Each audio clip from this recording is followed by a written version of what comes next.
பூஜ்யாய ஸ்ரீ ராகவேந்திராய சத்யதர்ம ரதாயச பஜதாம் கல்பவருட்சாய நமதாம் காமதேனவே.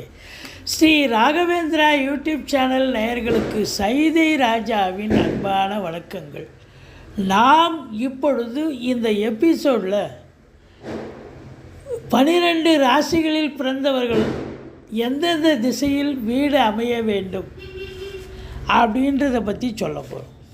அதில் குறிப்பாக பார்த்திங்கன்னா வீடுங்கிறது ஒரு கனவு ப்ராஜெக்டாகவே இருக்குது. சில பேருக்கு அது ஒரு சர்வீஸில் இருக்கிற வரைக்கும் வீடு கட்டி முடிப்போமா, கிரகப்பிரவேசம் பண்ணுவோமா அப்படிங்கிற ஒரு நிலை ஏற்படுகிறது. அந்த அளவுக்கு வீடுங்கிறது இன்றைக்கி ஒரு சாதாரண விஷயம் இல்லை. பல நிலைகளை தாண்டி அதை நம்ம அச்சீவ் பண்ண வேண்டியிருக்கு. ஏன்னா இப்போ பல லட்சங்களை தாண்டி தானே அது போயிட்டுருக்கு. இப்படி இருக்கும் பொழுது அப்படியே மீறி நம்ம அதை இடம் வாங்கி வீடு கட்டி எந்த பக்கம் நம்ம ராசிக்கு சௌகரியமாக இருக்கும், சிறப்பாக இருக்கும், சாதகமாக இருக்கும் அப்படின்னு நம்ம அதை யோசனை பண்ணணும் இல்லையா? அதை முன்கூட்டியே நம்ம தெரிஞ்சுக்கிட்டால் தான் நம்ம வீடு நமக்கு நம்ம ராசிக்கு எந்த திசையில் அமையணும்,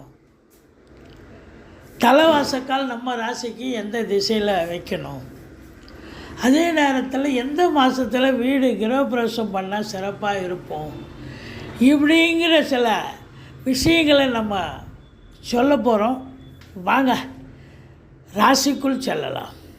சிம்ம ராசியில் பிறந்த அன்பர்களுக்கு வீடு எந்த பக்கம் பார்த்து வாங்கணும், மனை எந்த பக்கம் பார்த்து வாங்கணும் அப்படின்னு பார்த்தீங்கன்னா, மனை வாங்கும்பொழுதே கிழக்கு பார்த்து வீடு கட்டுற மாதிரி மனையை வாங்கிட்டீங்கன்னு சொன்னால், அதாவது கிழக்கு பார்த்த வீடு, வடகிழக்கு பகுதியில் தலைவாசல் வைக்க வேண்டும்.